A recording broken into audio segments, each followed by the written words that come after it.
ये वाला एरिया सब क्या है, भारत का है। देखिए चाइना जो है ना वो बहुत समझदारी से कब्जा करते जा रहा है। चाइना कहता है कि ये मेरा है तो भारत को कहना चाहिए फिलीपींस अगर मेरा है। यहाँ किसी मजदूर को 8 बजे बुलाएंगे तो 9 बजे आएगा, आधा घंटा ले खैनी लगाएगा। हाँ काम है ना, हाँ लीजिए आप भी खाइए, आप भी खाइए। आपको मजदूरों की शिकायत करना है, हमारे यहाँ कोई मजदूर शिकायत करेगा हम गोली मार देंगे उसको। कि इस देश को तो 2 चौपटे किया सब, एगो नेता एगो सरकारी नौकरी वाले।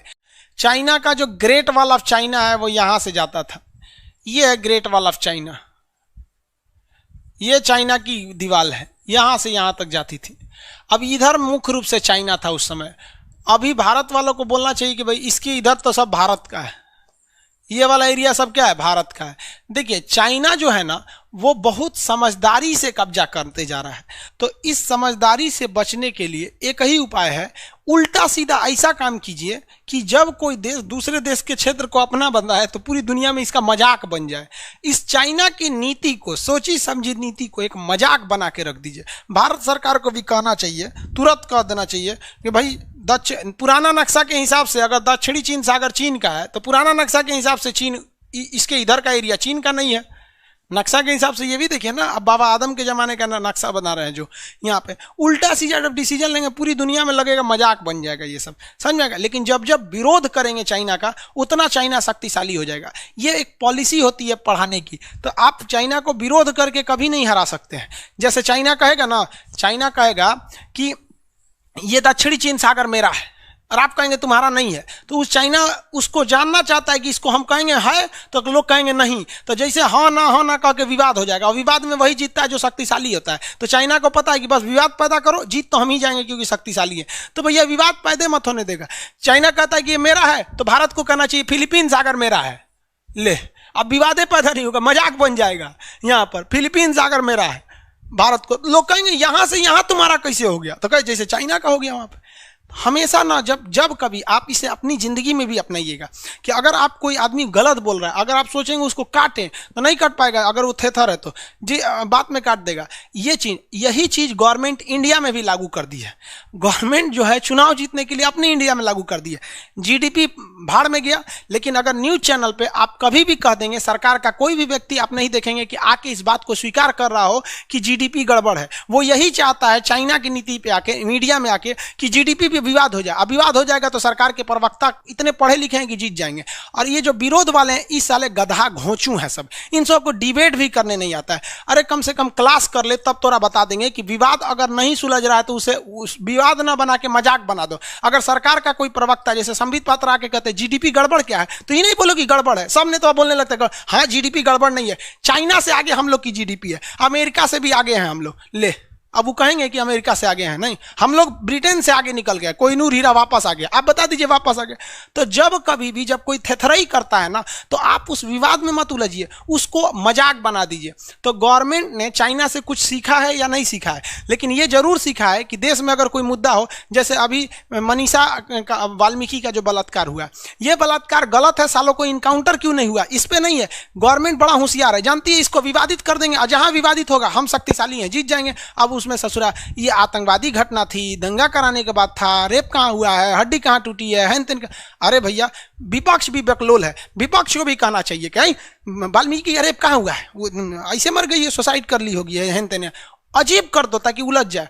तो ये चाइना की पॉलिसी है कि किसी भी चीज को पहले विवादित करो, जब पूरी दुनिया विवादित हो जाएगी तो हम शक्तिशाली हैं, जीत जाएंगे। तो ये चाइना यही कहता है। इसका एक उपाय है, सोचरा उसके विवाद को ना मजाक बना दो। लो तो ये है आपका चीन की दीवार। अभी नहीं दिखता, चीन की दीवार अभी भी है, टूरिस्ट के लिए हो गया चीन की दीवार। आगे बढ़े। चीन में कुछ नदियां हैं सब जो बहुत बड़ी बड़ी नदियां।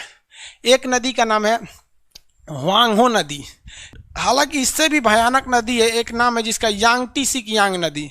चाइना की एक और महत्वपूर्ण नदी है जिसका नाम है मेकांग नदी। कौन सी नदी? मेकांग नदी।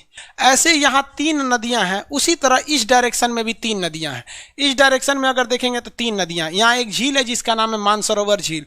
शंकर जी यहीं कैलाश पर्वत पर थे। मजाल किसी का कह दे कि चाइना हम शंकर जी का कैलाश पर्वत लेकर आएंगे, पूरी दुनिया को पता है कि शंकर जी किस पर्वत पर रहते थे, कैलाश पर्वत पर, मानसरोवर में। जाते हैं चलो आराम से मानसरोवर यात्रा, कैलाश यात्रा। एक बार भी बोलिए ना, विवाद पैदा कर दीजिए कि हमारा धार्मिक स्थल है, अगर तुम्हारा है तो तुम्हारे धर्म के लोग पूजा क्यों नहीं करते हैं? समझ में आएगी नहीं? नहीं, अरे चाइना है ना, डर जाएंगे, अरे चाइना चाइना बकलोल।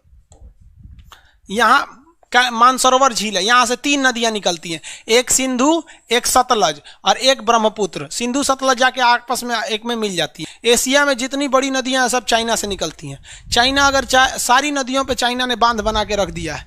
अगर 6 महीने तक बांध के पानी को रोक के अचानक फाटक खोल देगा ना, तो पूरे देश में बाढ़ आ जाएगा।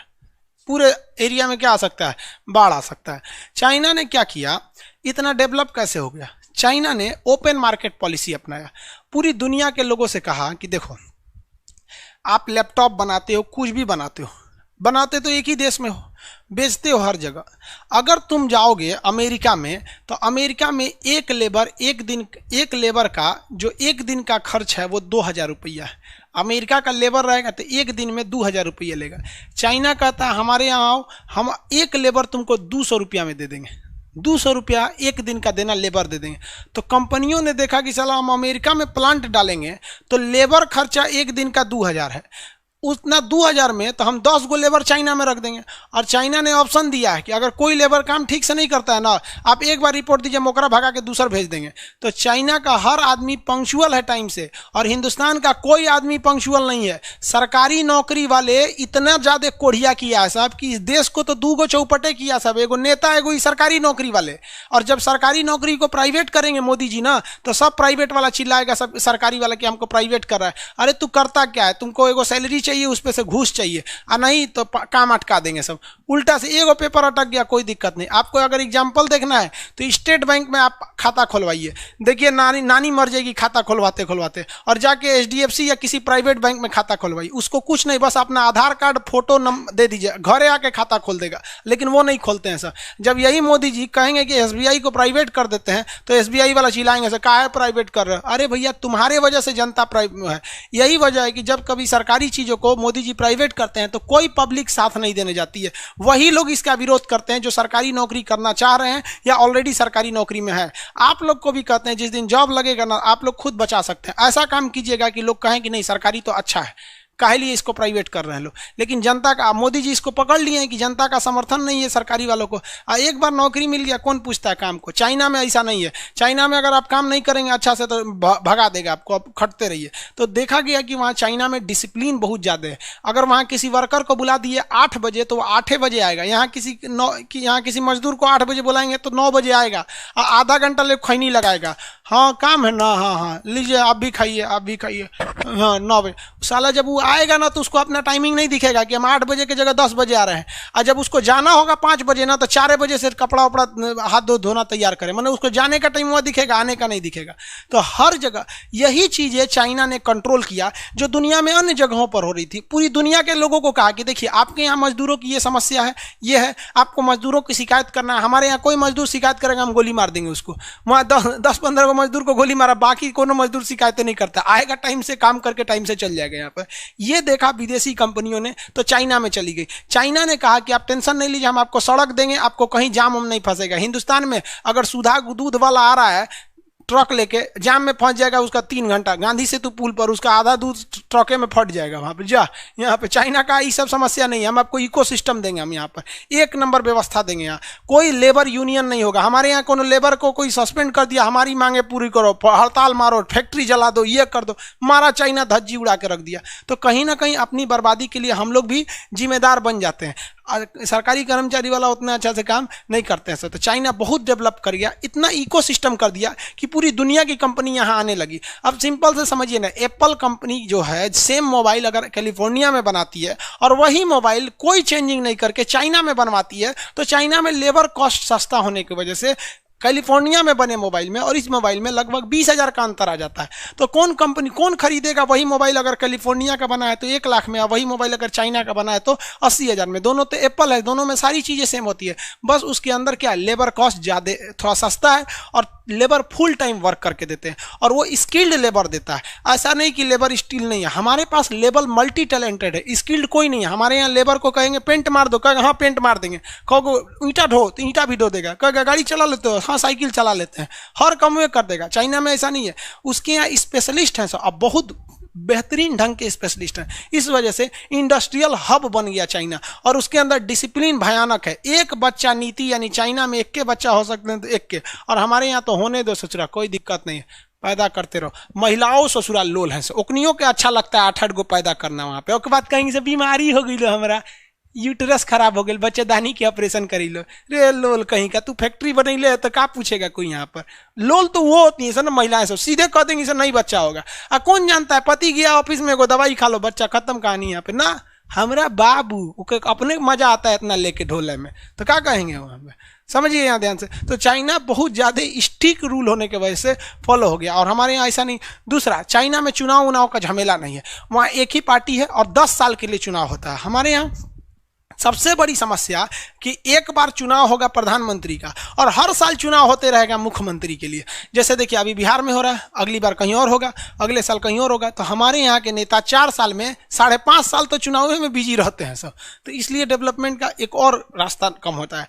वरना अगर ऐसे देखिएगा तो चाइना के पास इतने ज़्यादा चैलेंजेस थे कि इतना पहाड़ है चाइना में, केवल 30% जमीन ही उसके पास रहने के लिए, लेकिन इसके बावजूद दुनिया में सबसे ज़्यादा अफीम, चायपत्ती, चावल, सब्जी, मतलब जितना चीज है सब में धीरे धीरे कौन आगे जा रहा है, चाइना जा रहा है। और हम लोग टुकुर टुकुर मुंह देख रहे हैं। नेतृत्व का भी कमी होती है, कुछ अपने स्ट्रक्चर में भी थोड़ा सा कमी है। आई होप इसको समझे होंगे आप लोग।